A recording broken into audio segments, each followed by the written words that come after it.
The reasons why a development bank of this kind is necessary are not very difficult to understand.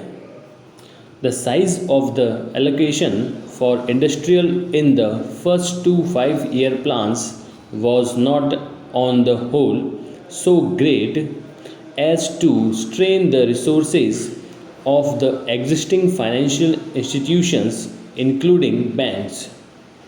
But latterly, the gaps in the present institutional framework for the provision of industrial credit, especially for medium and long term periods, have come to light. This, I think, was inevitable with a projected outlay of rupees 81 crores for industrialization in the 11th 5 year plan, and with rising costs it would have been surprising if the needs of industry could have been promptly or fully satisfied within our existing resources, as it is the establishment of a high powered agency which may be able to undertake residual responsibility or ultimately for promoting or accelerating industrial growth has becoming urgently necessary. Para. I am not unmindful, sir, while I am saying this, of the effort which banks and other industrial finance corporations have been making to adapt themselves to the changes which are being brought about as a result of rapid industrialization.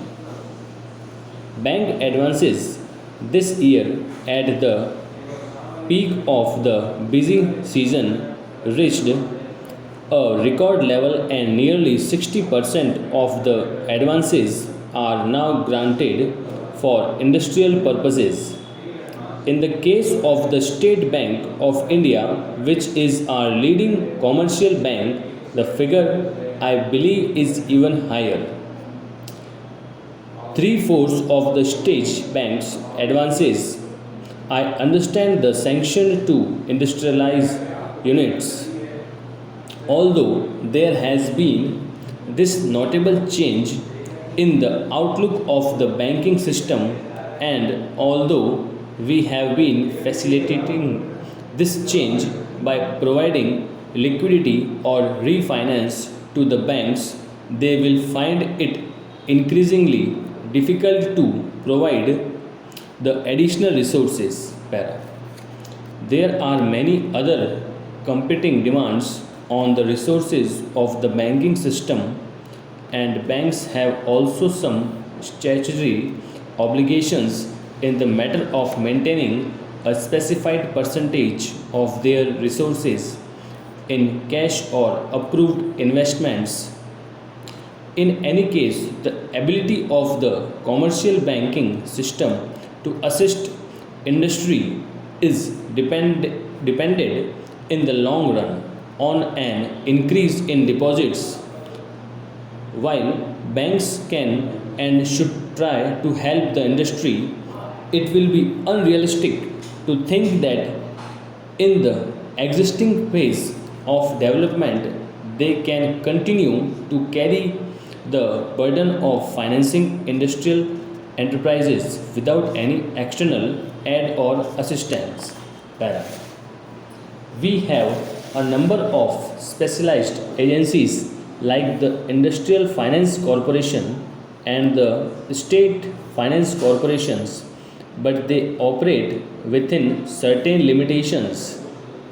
Their capital or other resources are no longer adequate in relation to the total volume of the demand for long and medium term credit. The conditions in which, or the security against which, they can grant loans or other assistance are also rigid. Industrial units which needs substantial capital of the order of more than 1 or 2 crores of rupees, or entrepreneurs planning for additions to capital or investment over a period of year do not in many cases have the assurance that the existing agencies will be able to provide for these needs. In the existing conditions in which there is an acute shortage of capital in relation to demand, new enterprises which do not have the backing of the better known managing agencies, houses, or the assistance of foreign collaborators are particularly likely to be affected. These enterprises, although they may be deserving, often tend of to be overlooked or passed over in favor of other parties. Where we are envisaging the industrial development banks as an institution designed to overcome these limitations and to accelerate the process of industrial growth. This new institution will be a wholly owned subsidiary of the Reserve Bank of India. It will be managed by a board consisting of the directors of the Central Board of the Reserve Bank. The bill provides that the governor of the Reserve Bank will be the chairman of the Industrial Development Bank, and that a deputy governor in the Reserve Bank of to be specially appointed for this purpose will be the vice chairman.